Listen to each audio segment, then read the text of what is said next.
if this is a Black church audience, dare I say to the Black church audience, you cannot condemn what you condone. So all of us with musicians who we know or assume come from the LGBTQIA, we don't condemn them when they are making a joyful noise unto the Lord, when they are getting behind us and allowing us to get our hoop. We don't condone them then. But then when it comes time to vote, I just can't stand behind the gay issue. Step under the juniper tree, where we engage in captivating conversations with your favorite faith leaders. Together, we'll unravel the enthralling mysteries of where the threads of the human experience intertwine with the fabric of faith, mental health, and leadership. Join us for an exhilarating journey of discovery and connection as we explore the beautiful intersections between the faith and the human experience under the juniper tree. Welcome to the Juniper Tree with Coach Shamar. Today's episode is about the pulpit, preaching, and politics.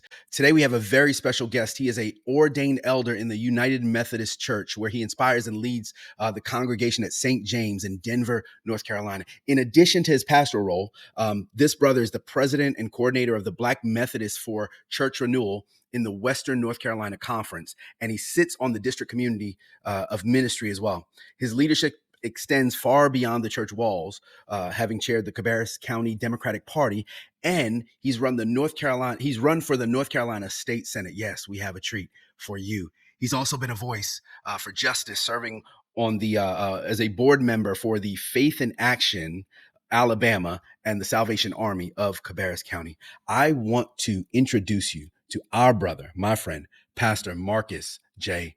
Singleton. How you doing, brother? I am well, and thank you for that introduction. I appreciate that, and I look forward to this conversation.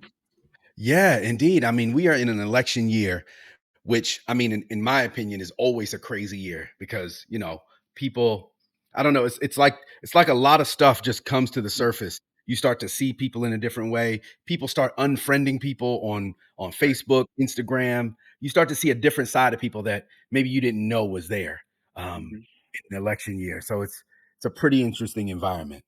I mean, what has been your experience?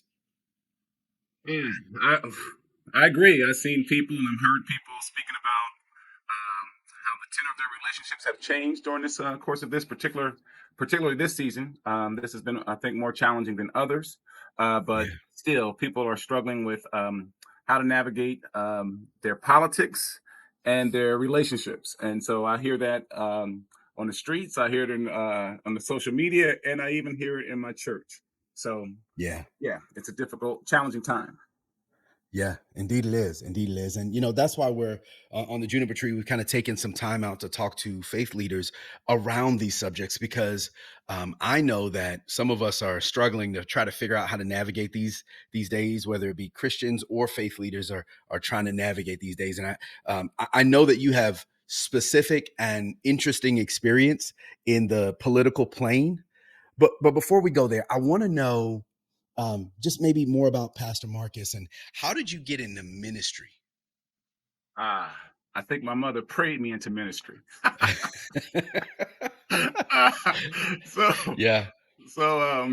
as a kid, I grew up in the church, and I don't think I really embraced the church as a kid or as a child, but I believe the Spirit of God got into me and really guided me throughout my life, whether I was aware and even more so as I became aware. And so the calling on my life came early. I learned and understood my calling at a young age, but I ran for it for some years, or avoided it. I'll say it that way, avoided it for years, and then finally realized what was missing in my life, and it was me being obedient or accepting my call to ministry. And when I did that, I honestly can say my life and relationships took a turn for the best. Got you. So good old running preacher story. Running from God. Yeah. Authentic. Yeah. Well, so you're in the faith. And I noticed that you went to Howard University for your MDiv. Is that right?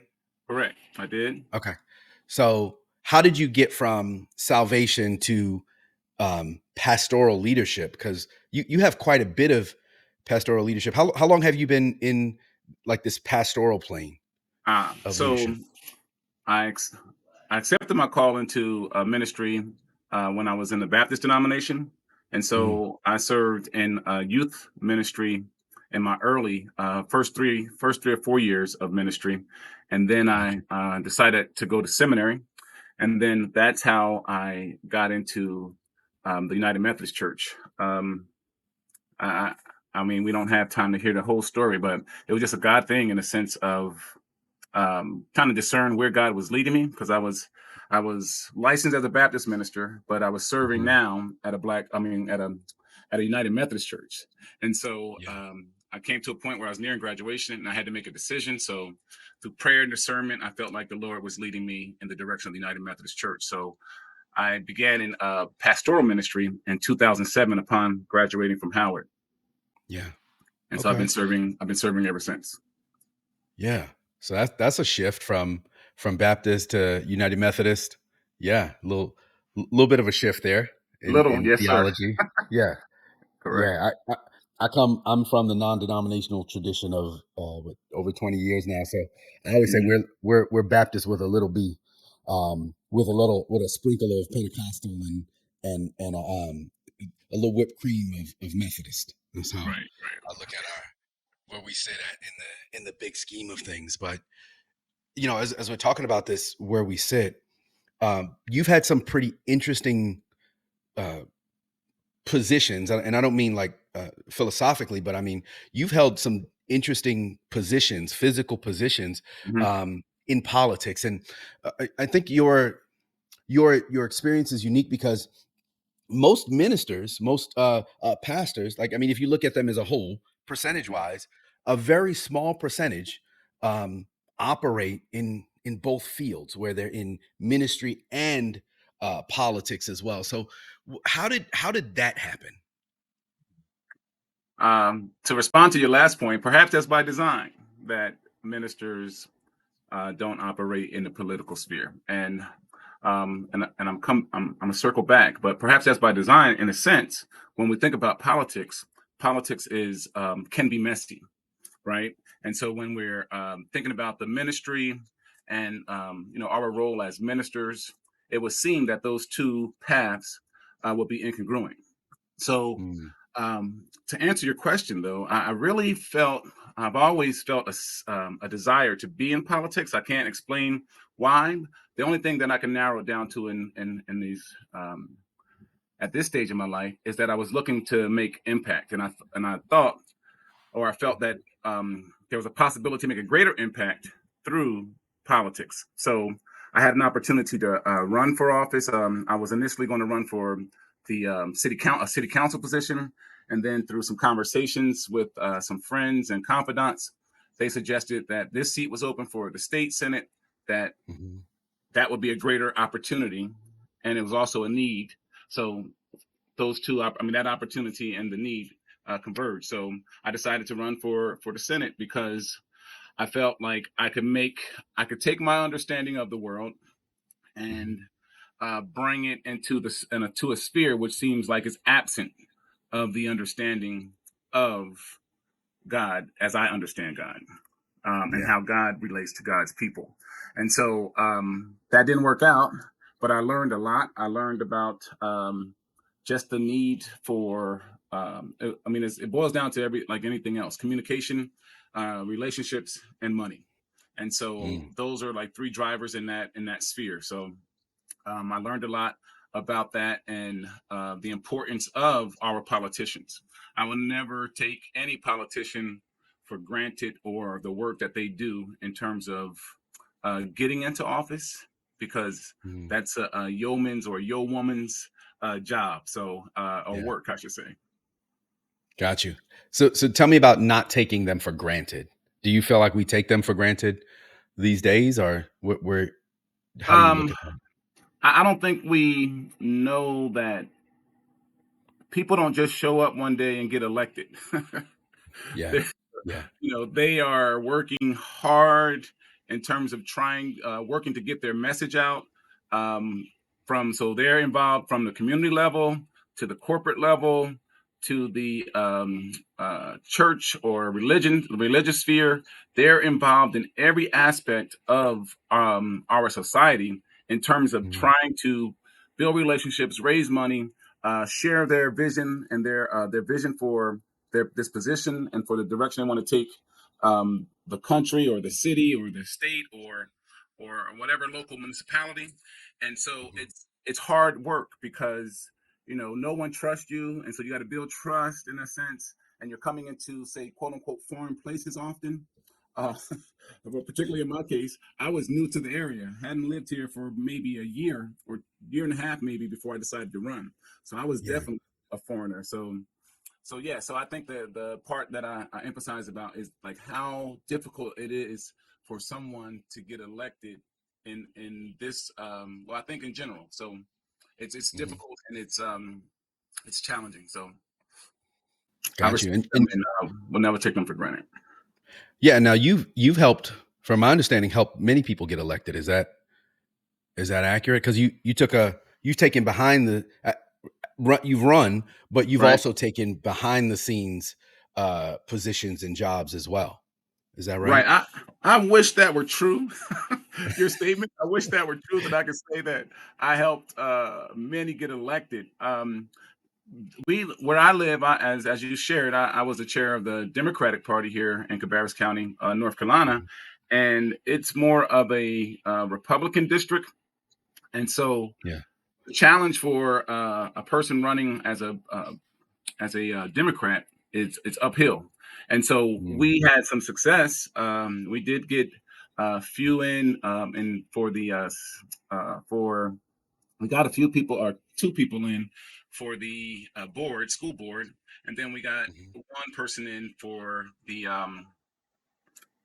state House of Representatives.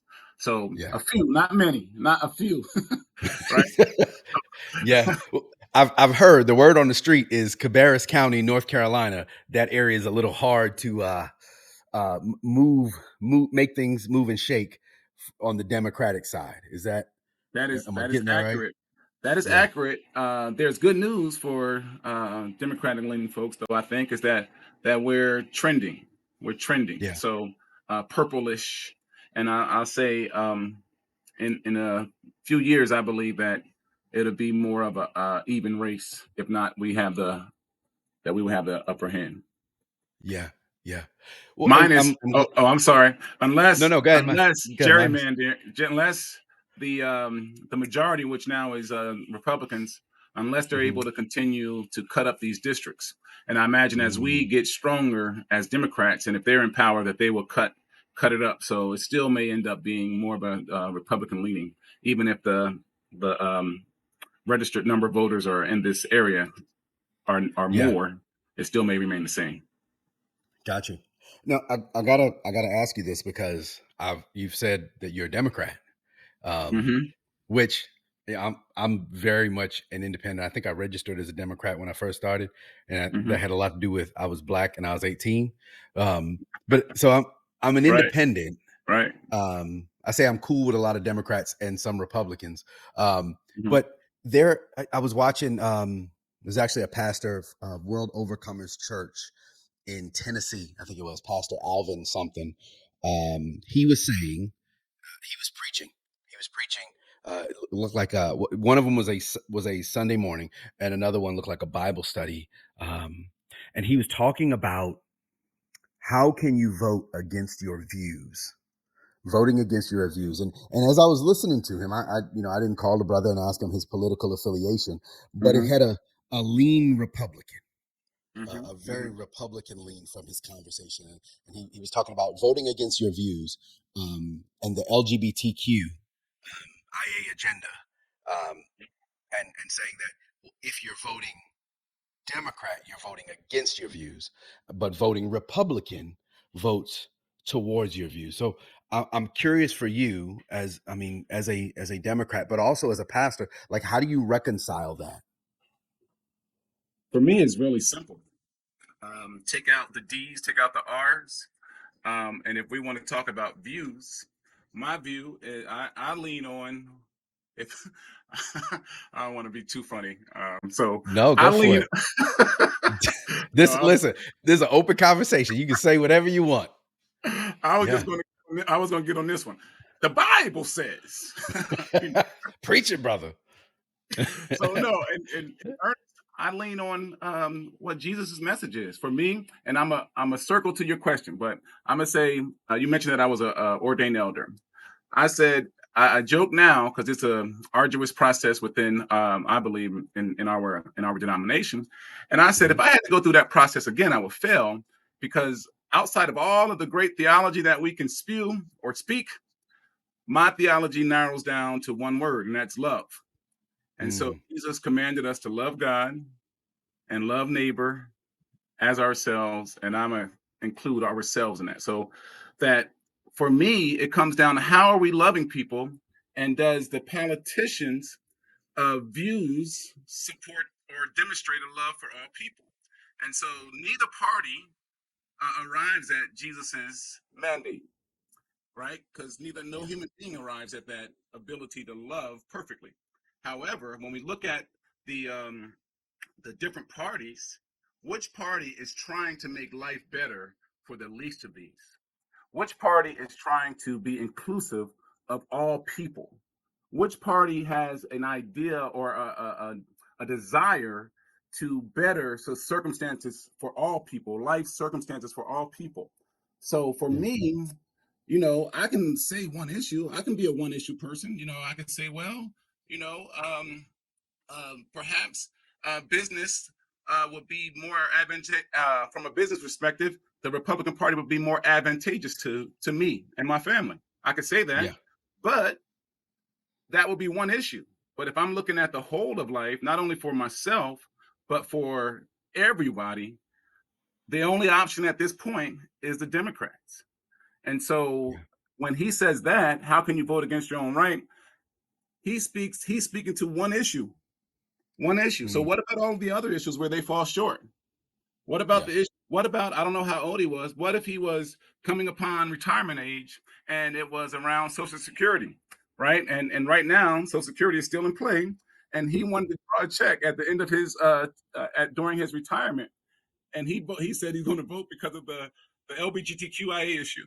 But then he's Yeah. voting against his own personal interest or self interest because now, if this party has its way, it's going to take away or limit your access to Social Security. So I think he has to open his. I think we have to see our politics more broadly, and we cannot look at one issue. We can't be one issue voter.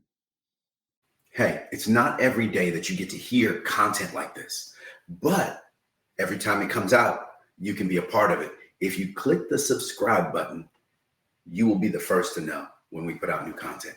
And if you like it, it'll help this content go all over the world and bless lots of people. And if you share it, you can bless someone that you know, I don't know, friend, family member, maybe even your pastor or your faith leader. And so we want to change the culture. Help us be a part of it. Got you. Got you. Okay. There's there's this there's this one he's not a politician, he's a pastor.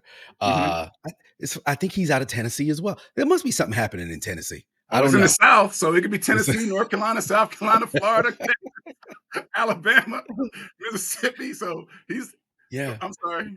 No, you're good. Like, I'm curious. I think his name is Pastor Locke. He is Okay. he's a guy who's started out as an evangelist a long time ago, I believe. He became he's been kind of controversial a little bit, but he's really into the big to the deliverance movement right now. He actually did a movie, I think it was last year, that was in theaters about the deliverance movement, hit like AMC and everything. But Okay.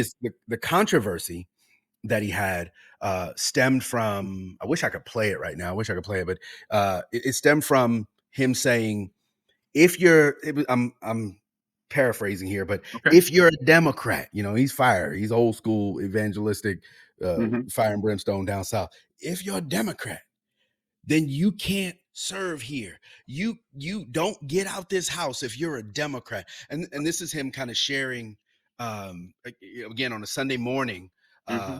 around that idea. Where do you stand on like that idea? Like if you're a Democrat, or for that matter, if you're a Republican, you can't come to this church because I hear you're leaning Democrat, but so that would mean the Republican is less, I guess, loving, to use your word. So I'm curious Right. where you fall on that. Yeah. Again,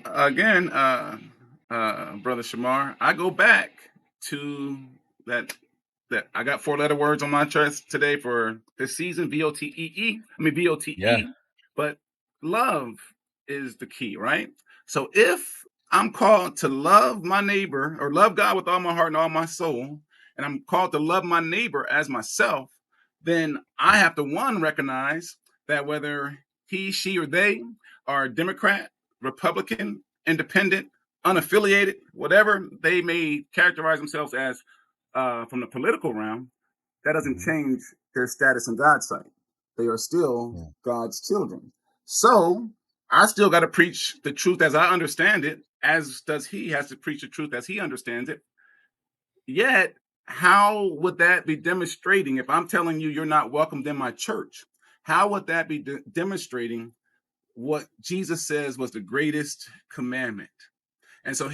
here's where we're going wrong. The church is going wrong, is that politics is informing their faith versus faith informing their politics.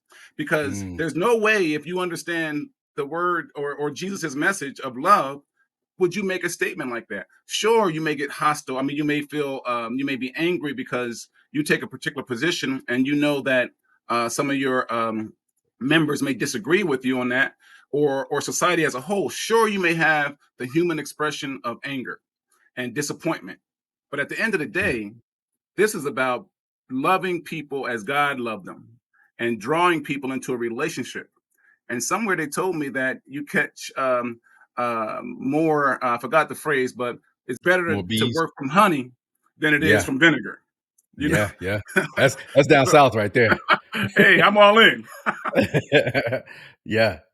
Yeah. So I hear you talking a lot about love. I know that on Sunday morning, you you deliver sermons, right? Sunday morning, like all of us, we get in the pulpit and we have to have that conversation with the congregation, kind of share what's on our heart and what God has put on our heart. Clearly, these men of God, these pastors, have I guess I can say shared what's on their heart in those moments. I wish I could get them on here. That'd be pretty cool to just kind of see where they're coming from. But I know the take that we've our stance at our church, and where we are on this idea of what we share from the pulpit.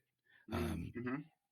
where do you stand on politics, preaching, and like where what we should share or shouldn't share from the pulpit?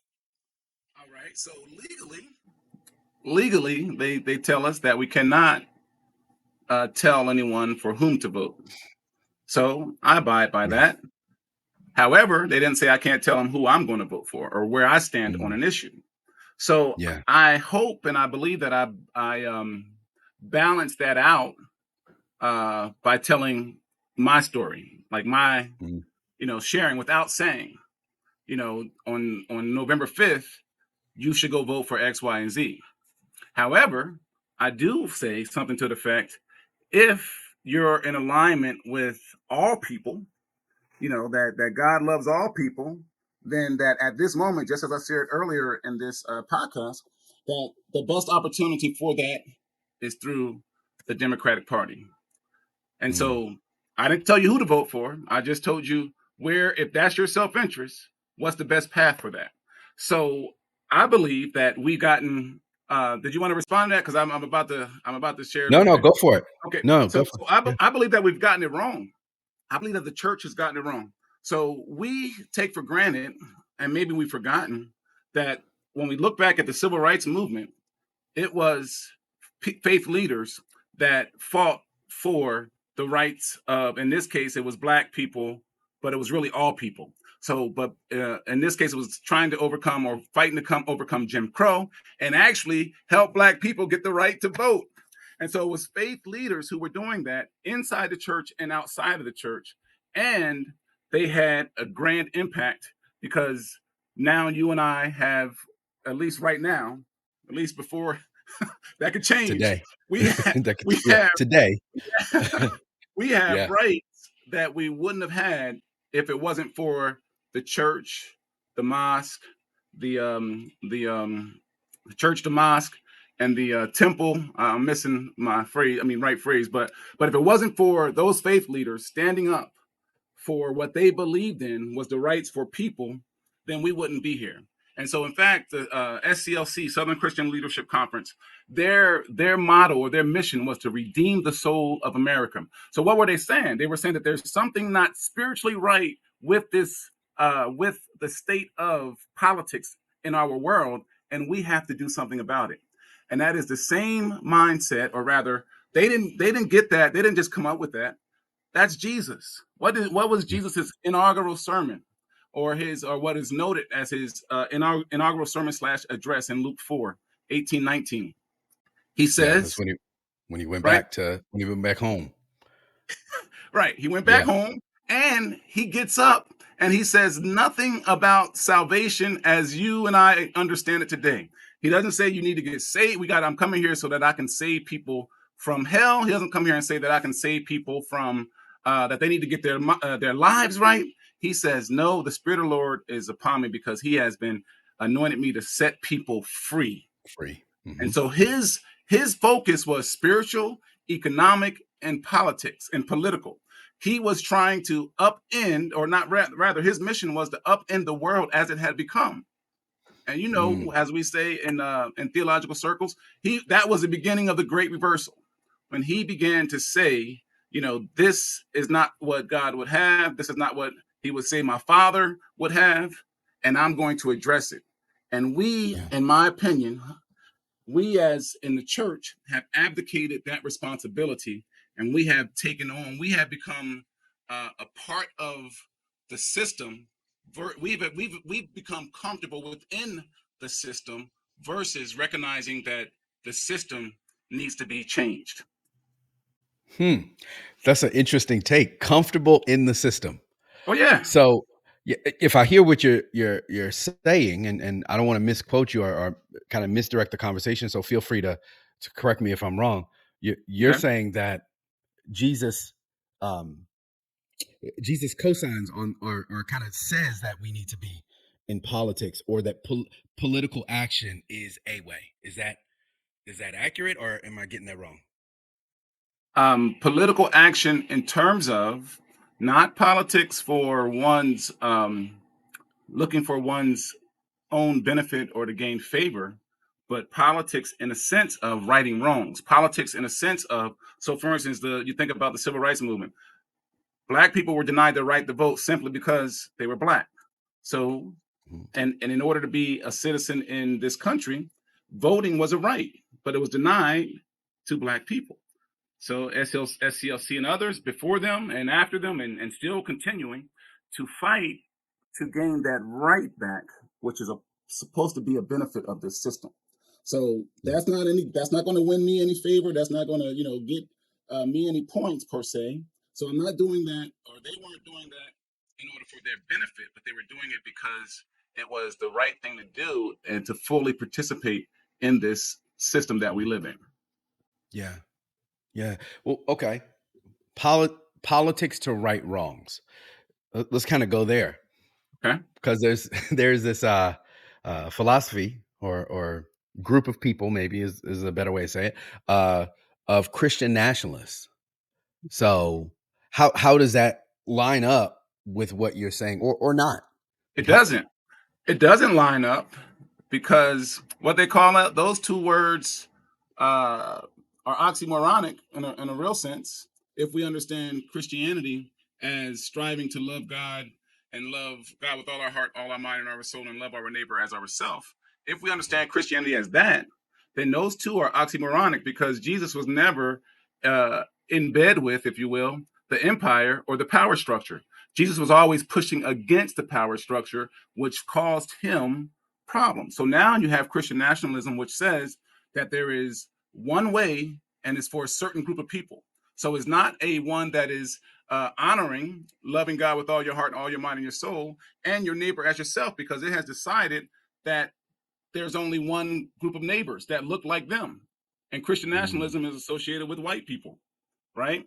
And so gotcha. white people have decided that Christian nationalism and I may be stretching this truth, but it's more like the Aryan type of view, that it's a pure race and there's only one race that's superior, that deserves all the benefits and the power that go along with being in government or in politics. So their Yeah. politics is about benefiting themselves versus all people. So, And so it's hate based. Let's stretch it there. It's hate based. yeah.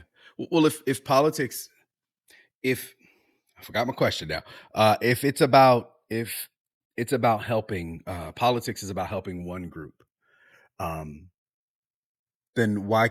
What if it was about helping Christians? Is that bad? I I need to understand your question, because politics isn't about helping one group.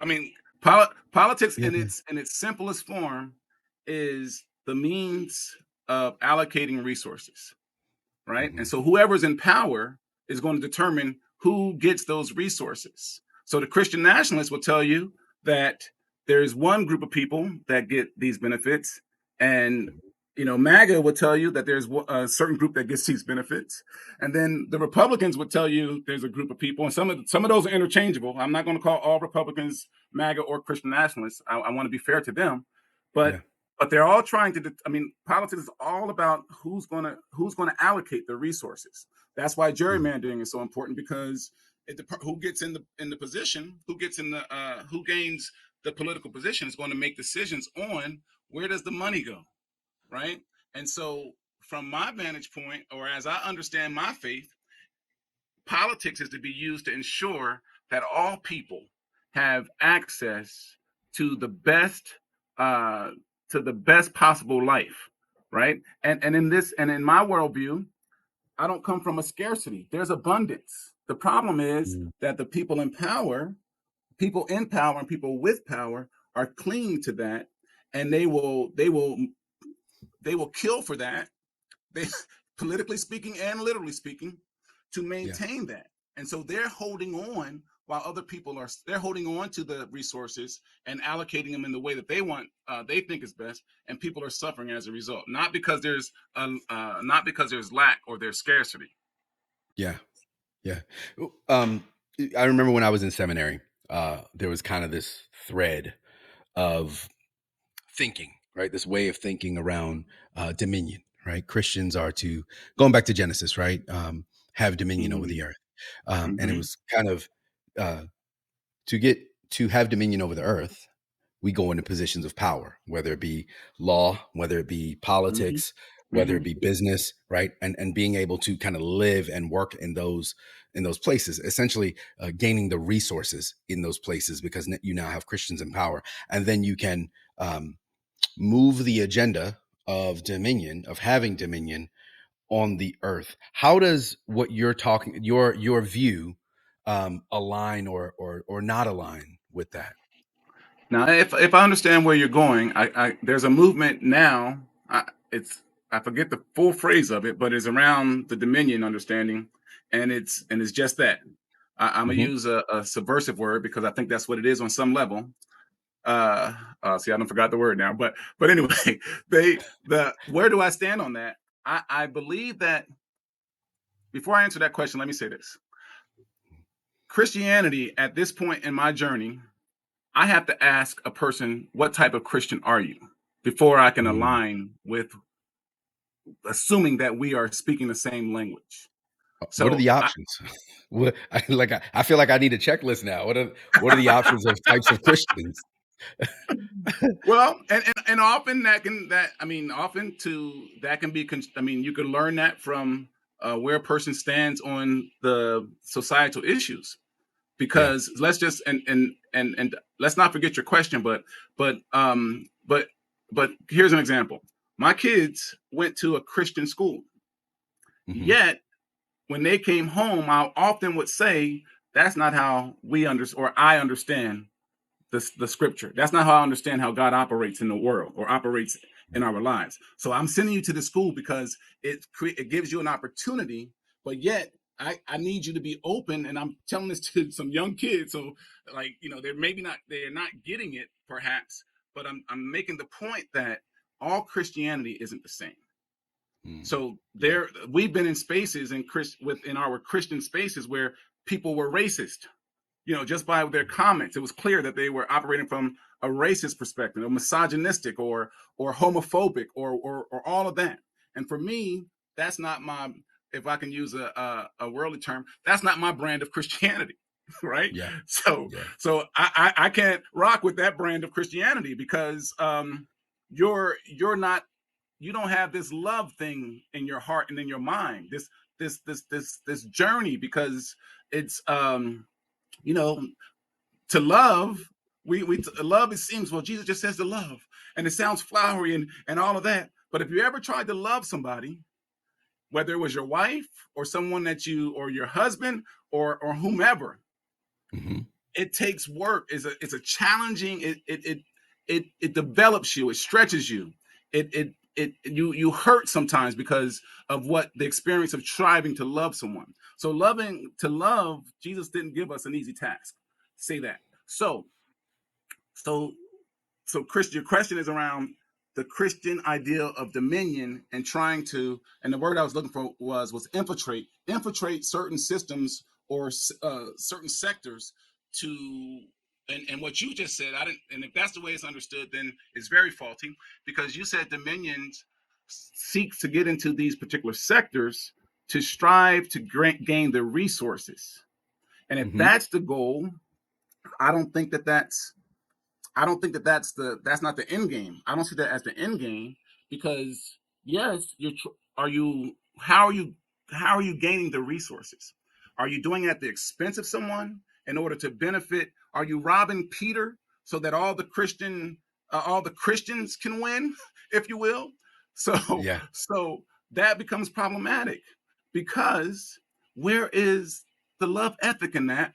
And how, if I rob from Peter, and Peter's trying to reach a different segment than me, then how can I justify that?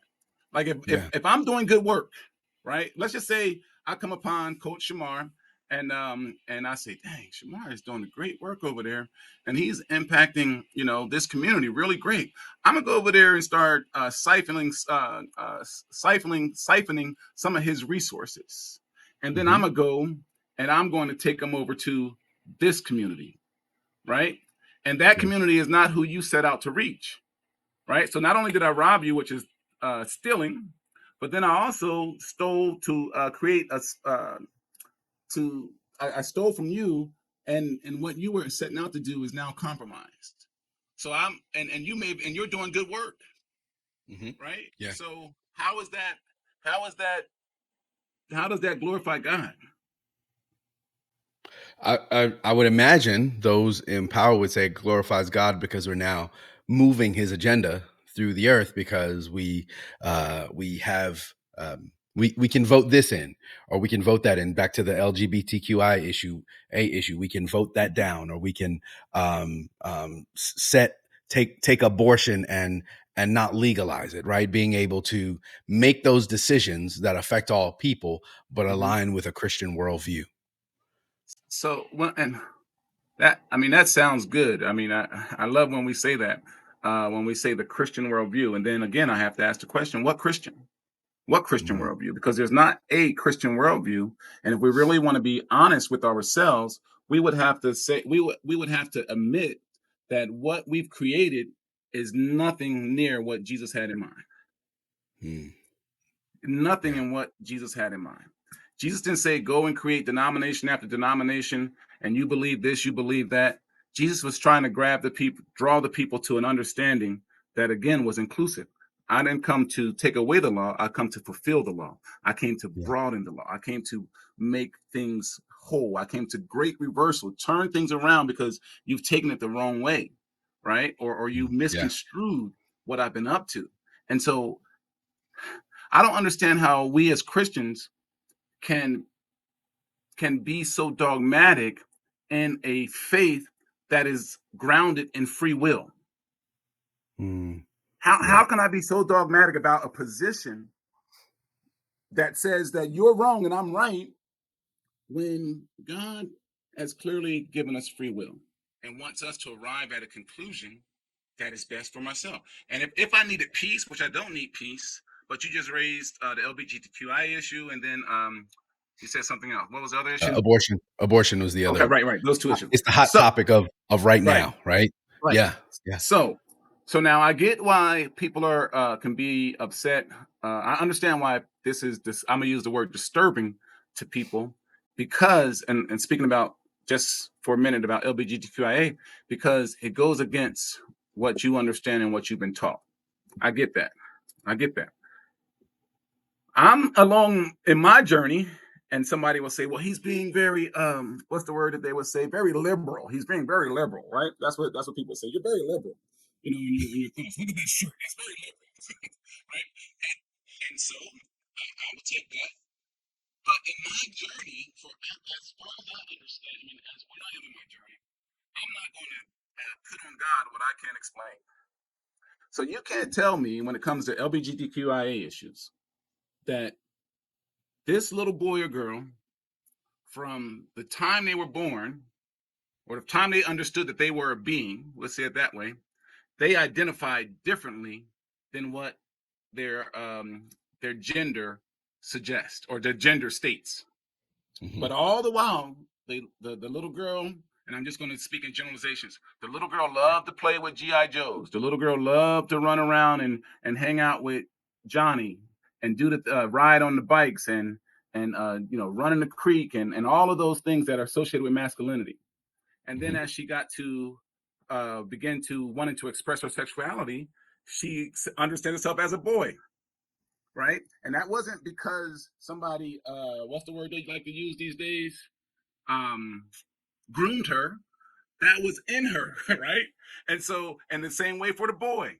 And dare are we? If this is a black church audience, dare I say to the black church audience, you cannot condemn what you condone. So all of us with musicians who we know or assume come from the LGBTQIA, we don't condemn them when they are making a joyful noise unto the Lord, when they are getting behind us and allowing us to get our hoop. We don't condone them then. But then when it comes time to vote, I just can't stand behind the gay issue. So Yeah. I'm making light and being kind of that. But for me, it's we too many of us hide behind our religion. And that's on both sides of the coin, whether we're being lazy theologically or whether we're being permissive theologically. But we don't, and we hide behind that, right? But what about the stuff that you can't make sense of, right? Think about it like this, and think about our faith. Yeah. Let's just say you landed on Mars one year and there was people living there, and you went and told the people that a guy died and he was in a tomb or in this dead for 3 days, and then miraculously on early that Sunday morning he arose and he was on the other side of the stone. And this stone, there was nobody there to move the stone, but he was on the other side of the stone. And then he came back and he talked to people and he began to tell them and he said, "This is the way." How that if you just listen to what we're saying, it does Mhm. not make sense. And a lot of people who don't accept the faith, it doesn't make sense to them. So Yeah. I'm saying it to say that we have to be careful about what we are dismissive of because we don't understand it. Mm. We probably could go down a whole nother road in a podcast around LGBTQIA and faith and stuff like that. But Oh, I want to bring it back to something. I'm trying to remember the theologian's name. He said, so I'll just kind of paraphrase. He said that the Republicans want he was an English theologian. He said the Republicans want the king, but they don't want the kingdom. And the Democrats want the kingdom, but they don't want a king. It's NT something. is his name. NT Wright. So, NT Wright. is it NT Wright? It's NT somebody. He's an Yeah, English fella. you're right. It's most likely NT Wright. Yeah. What I'm, when I hear that, I'm like, well, saying, both sides. It's evenly critiquing. In my opinion, it's evenly critiquing both sides. What are your thoughts on that quote in reference to your journey? So I just want to put a button on one thing though, and then when it Sure. comes to the abortion issue, Oh, go ahead. Yeah. again, think about what you read in your Bible, brothers and sisters, pastors. Jesus comes across a woman who was caught in the act of adultery. What does he do to her? What does he do to her? He has a conversation He, with her. right. He doesn't condemn her. Well, He yeah. doesn't Okay. say, he says, go sin and no more. Right. In other words, it was her.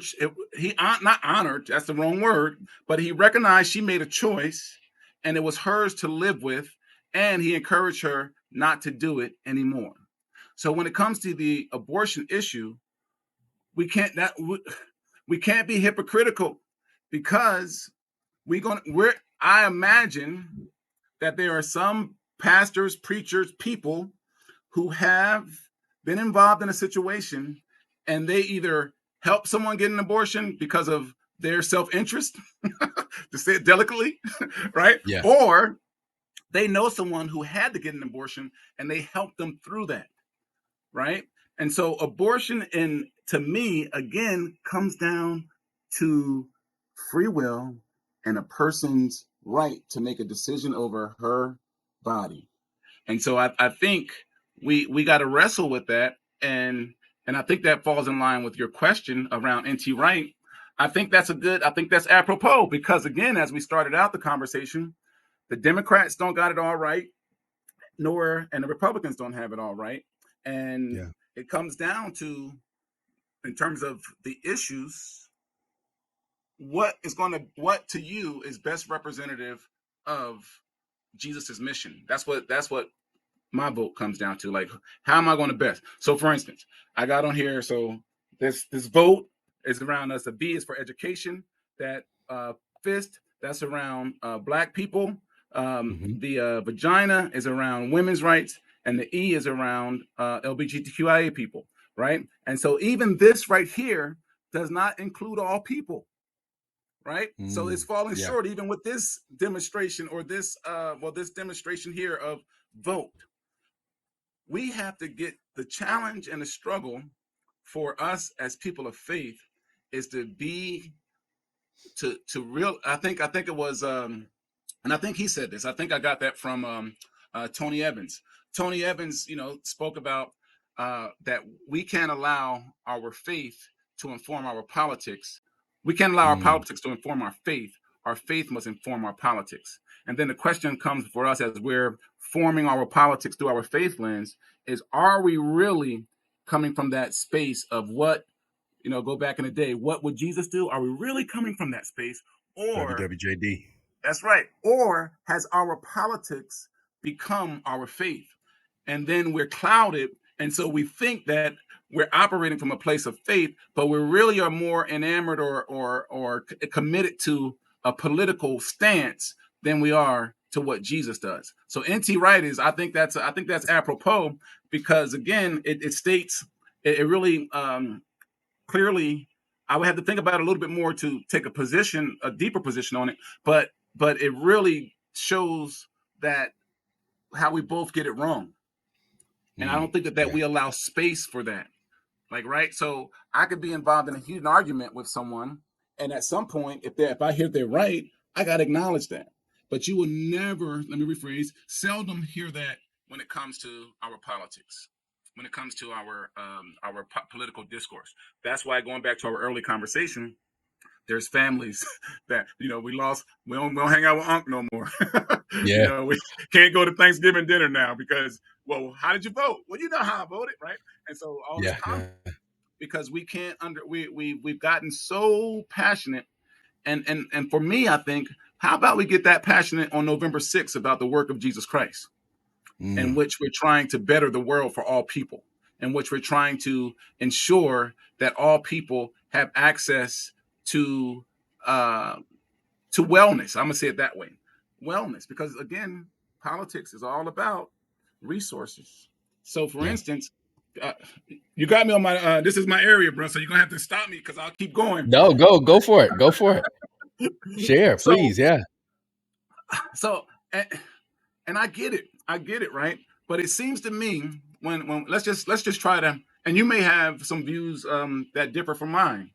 And you may help me with this as I'm trying to, when I think about Republicans, and I think about, let's just say, for instance, here, North Carolina was one of the last states, and still, I think there's a couple more states that still haven't accepted Medicare, right? Medicare healthcare for their citizens. And it was something that all they had to do was accept it because the federal government had already allocated. They just didn't accept it. And that could have benefited hundreds of thousands of people. And so to me, from a faith perspective, no D, no R, faith perspective, why wouldn't I take that? When there's going to be some people, maybe not all the people, but there's going to be more people that would have health care, that could have a healthier lifestyle, a healthier life longevity. They can get treatment for their ills and what have you. Why wouldn't I take that? Why would I make that a political issue that I reject? So it's things like that if we're going to live out this thing if we're going to be true to what Jesus says or what Jesus has done, let's see, what did he say? He says he has sent me to, he's anointed me to bring the good news to the poor. Interesting that was his first statement, to the poor, right? Yeah. And we know that words matter, right? And how the writer set it up or the speaker set it up, they said it that way for a reason. He has sent me to proclaim that captives will be released. Then we look at our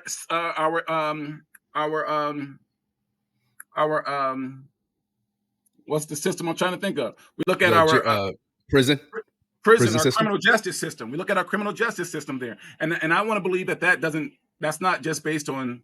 I believe that that's a more encompassing word. Captives, like, it's not just from a criminal justice or criminal, but that it's all about people, and that could be mental wellness, mental health. That could be issues around mental health, so on and so forth.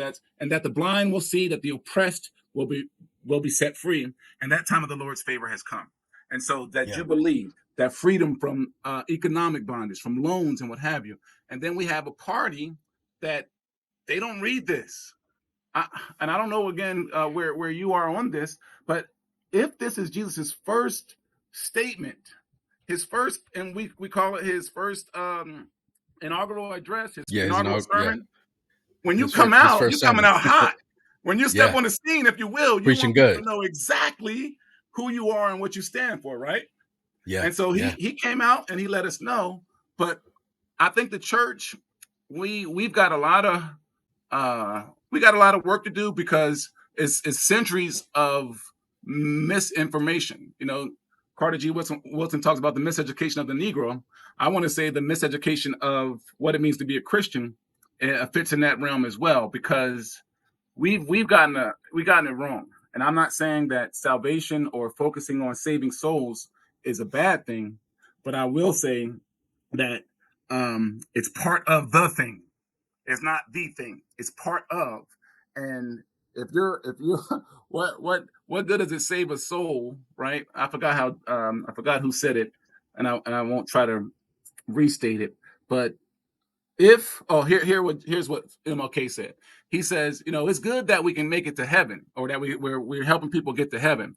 But he says, I want people also to have some shoes down. He said, he used this analogy. He said, it's good that people will have long flowing robes when they get to heaven, but I want them to have a decent pair of shoes on while they're down here on earth as well, that they can walk in. And so that goes to the economic issue. That goes again to, he's talking about labor issues, wage issues. Right. So how can we be for people, and we don't even want to pay them a living wage? Right. So you think about it. I think it was, I can't remember the date, but $7.25 is the minimum wage. And it's been over 20 years since it's been that. That hasn't kept up with inflation. We get all up in arms about, I told you, bro, I'm on one. No, you're good. You speaking good. we talk about inflation, right? As it relates We think about the politics right now. Oh, Biden, inflation rose under Biden, but now it's the same as it was when Trump was in office. But my point in saying that was not that, but it was this: is that we're focusing on inflation, but we won't even fight for there to be a living minimum wage for people to make, so that they can keep up with inflation. So it seems to me that every year, every 2 years, every 3 year, the minimum wage should be increasing because the economy has changed. Yeah, like cola. Where's the love in that? Yeah. Well, what I hear, and this is important. What I hear is a very, for lack of a better word, natural understanding of that text, that Luke 4, I think it's 18 through 30 or something like that, where he's preaching his first sermon, quoting from Isaiah, right? Right. You're saying that has very practical, maybe that's a better word, a very practical Yep. application to our politics of today and our natural well-being of today. And that's the reason why I say this is important, is because there are young preachers, young believers, young elders who are out there wrestling with this, right? How do we communicate this to our congregation? Should we communicate this to our congregation? Should we say it from the pulpit, or is that Bible study, or is that back room, or how do we reconcile? How do we wrestle with this conversation that we're now having in the public sphere and on YouTube, right? Because a lot of our stuff it's not televised, but it's logged on YouTube now. So how do I operate in this sphere? So I think your voice is important in that reconciliation process. So, no, I'm thankful that you're able to share on this, and yeah, I think you provide a unique voice because you've kind of lived on both sides of that, right? In the political realm, as a running for state senate, helping other candidates, whether winning or losing, to get there. But you've also preached on Sunday and Bible study on Wednesday, and cared for believers and non-believers on Thursday, and sat with people as they were going through their process to move on from this earth. So yeah, I think it's important what you share. Let me ask you this, and maybe we'll close on this. For that person, for that faith leader who's struggling, who's trying to figure this out, who maybe even feels pressure, because half of your church says you need to say something, the other church says don't say nothing, and there's pressure because if you say the wrong thing to the wrong people or the right thing to the wrong people, there's the exit, right? There's the great exodus out of, because just if I disown grandpa, I'll definitely disown you, pastor, right? or elder, or priest, whatever it may be. What would you share with that leader who's wrestling and struggling and trying to figure out where should they stand, what should they say, and how should they feel? I you remember that scene in Wakanda? What's his name? T'Challa was it T'Challa, right? He was Yeah, T'Challa was down and out, and he was getting pummeled and losing. And his mom, the queen, yells out, "Tell them who you are." And I think that we have to understand who we are. And when we think about our call, we were called into the ministry of Jesus Christ. And all we have to do is look at what he did. Yeah. His very first sermon almost got him killed. Right? Right off the hill. Right off the top. So the question for you, faith leaders, is how faithful do you want to be to this? Because it's dangerous, right? And it's costly. Just as we were was saying earlier, it's costly, and you were called to pay a price, right? You were called to truth. You were called to help draw people into relationship with God through Jesus Christ, and it comes at a cost. And you have to cultivate your people, because people, they only know what they know. And then also you have to come alongside them, because you too only know what you know, and you journey together with them. But don't, and here's what, I'm in a system, right? Which is much like the world's, or we'll say the US system, in which it's hierarchical, and it's there's racism, there's misogyny or misogyny in it. There's hate against the LGBTQ community. There's there's division within this system. And so oftentimes what people have come into the system to do is treat it or been encouraged to treat it like a corporate system. And your goal is to climb the ladder. But Jesus didn't call me to climb a ladder, right? And so for the faith leader, he or she needs to wrestle or has to wrestle with, how do you understand your call? Because again, my call is to speak up and to speak out. I'm clear on that because I can't keep my mouth shut. Your call may be to work within the system, to use your strengths at the table, working to help change the system from within, right? And so again, if you're not in within your local church, the same thing applies. Find out how you can best use your gifts to draw people into a deeper relationship with Jesus Christ and to do the work of Jesus Christ. And I think that it's no one way or right way. It's what has God gifted you. What are your gifts meant for? Because we all have different gifts that God intends for us to use for God's glory. But too often we allowed ourselves either to allow ourselves to follow the norms of the system or using somebody else's voice, right? Yeah. Versus finding my voice and my call to do what God sent me to do. So I think that the faith leader has to be do the hard work of determining that, discerning, what is my voice, what is my call, and how does the Lord want me, or how is God going to use me at this place at this time, and it may change somewhere else, right? So, for instance, I was more of a chaplain in my last role, right, because I was at an elderly congregation, and so while I still speak, about justice issues, it wasn't as fiery. It was more like just, trying to change hearts. Right? Yeah. Trying to change hearts again. So again, discerning and doing what God has called you to do. That's good. That's good. Knowing your call, your individual call is what I'm hearing you say. You have to wrestle with that and know who God has called, who God has also made you. So knowing who you are called to be, and then who you're called to be in this season, Right. and who God has made you at the core. It's kind of those three big ones that I'm hearing in what you're sharing. Yeah. And I think that the core won't change.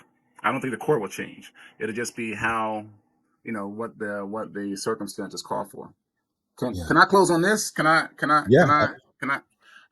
want to share this, and as I think I share it throughout, is I think the church, and I want to say the Black church more specifically, because we have been at the forefront of change here in America, and for rights in America as it relates to Black people specifically, but actually it benefited all people, or benefits all people, and we haven't done it alone in terms of the work, because we know that the civil rights movement wasn't just Black men and women, but there were white men and women and Hispanic men and women who were engaged in the work as well.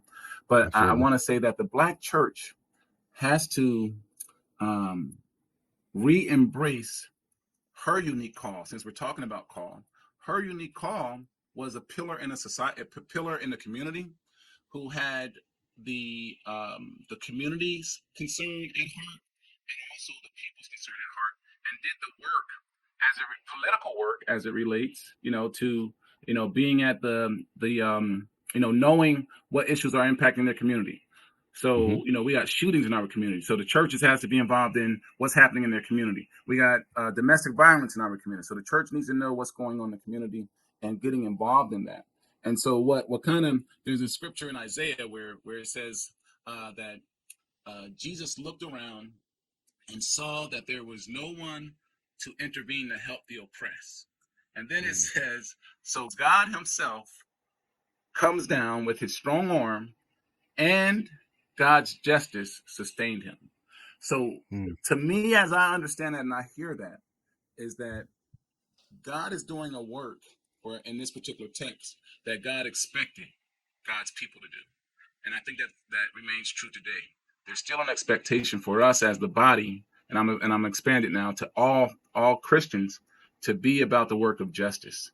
And until we do that, I don't think we're fully living into what it means to be a Christian, because for me, Luke 4:18-20, Jesus' first words are informative to what the leader of this movement was meant to be.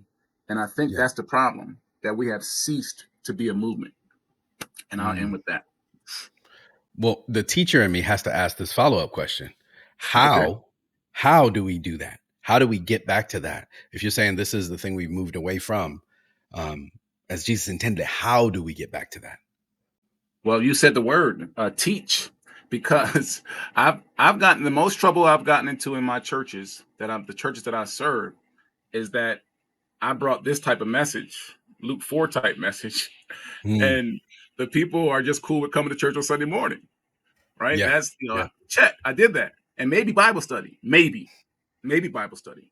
And so teaching, we have to continually to teach our people, and even if it's just a remnant of people that we can get outside of the four walls, because we say this as cliche-ish, that the church is not the four walls, but our challenge and struggle is to live that. And I haven't been in a church yet where, well, let me rephrase that. My first introduction to United Methodism was a church that understood this message that I'm sharing tonight. But most of the churches that I've been in, whether it was my home church that I grew up in or any of the churches that I've either served or attended, that this message around being the hands and feet of Jesus Christ, right, is not what we're teaching. And I'm not saying every Sunday I open the doors of the church and invite people into relationship with Jesus Christ. Every Sunday I do that. However, that's part of the work, but it's not the only part. That's part. And I think that, to answer your question, we have to teach it, and then we just have to move. Like, I know one church, I taught this, and I just set a date. I said, we're going out. And I got pushed back, mumbling. And then when the people finally went out, they were like, oh, that wasn't bad. Right? And so, and I don't have everybody. You're not going to have everybody. But modeling and encouraging and challenging, I think that's what we have to teach. But start with teaching, obviously, as you said, and then challenging and encouraging and modeling it for people. Yeah, to be the hands and feet. Yeah, to get out the four walls and do the work. And you know what? And I try to make it simple, bro. I say this probably every Sunday. I know at least I say it often enough. I say, even if you don't believe me, just look in the book and follow Jesus. Look at what he did and do what he did. And you can't go wrong. You can't go wrong. That's the way I have to define my understanding of being a Christian, is following the one. Like, so for instance, we're talking to you. I see you got these beautiful colors there. They look really good too. I like those colors you chose there. Are those your colors? The purple and gold? Yeah. Are those your colors? Yeah. Those are my colors. That's all over the. Yep. They're beautiful, right? And so, and I won't use that example, but so the name of your podcast is the juniper tree. So a juniper tree and an apple tree aren't the same. So if I'm striving to be a juniper tree, I need to follow what a juniper tree does. Exactly. Right? Yep. A juniper tree can't produce an apple tree. So we have to follow what Jesus does. But I'm sorely afraid that, again, the topic of this discussion was around politics. I'm sorely afraid that the church has been more informed by politics than politics have been formed. I mean, the church has been more informed by politics than the church informing politics. And that's why we're where we are today, partly, as it comes to, because think about it. You just said that you said those two early in the conversation. You said those are two hot button issues. Who made them hot button? That's a great question. Right? Yeah. And then people. And then who embraced it? We did. We did. Yeah. And then if we look deeper, and we can keep going, bro. But if we look deeper, we will see that one of these issues was a chosen issue that the Republicans decided to run on. And that goes to abortion. That's been 50 years in the making, right? Or ever since Roe v. Wade, right? Yeah. That's been in the making. So and it became a political issue in the ways of influence and power building. But anyway, appreciate you, man, because I'll keep talking, so I'm gonna try to shut up. Well, I listen, Pastor Marcus, I appreciate you. I appreciate your knowledge and just kind of bringing it to the table and sharing your viewpoint on these things with us. We're honored to have you, and keep doing the work that you're doing in the community and in your church. And we just appreciate you sharing here on the Juniper Tree with Coach Shamar. Well, thank you, Coach. Appreciate you. All right, you take care. Okay, now, peace, bro. Hey, if you've gotten to this point in this content, then you probably like what we're sharing. And if you want to hear more, I need you to like it, I need you to subscribe to it, and I need you to share it with a friend. We want to do great content, and we want to share conversations with people that you're interested in hearing from. But the only way we can do that is if you help us out. So subscribe, like, and share. Do it now. And let's get this out there to people who it can bless. Take care.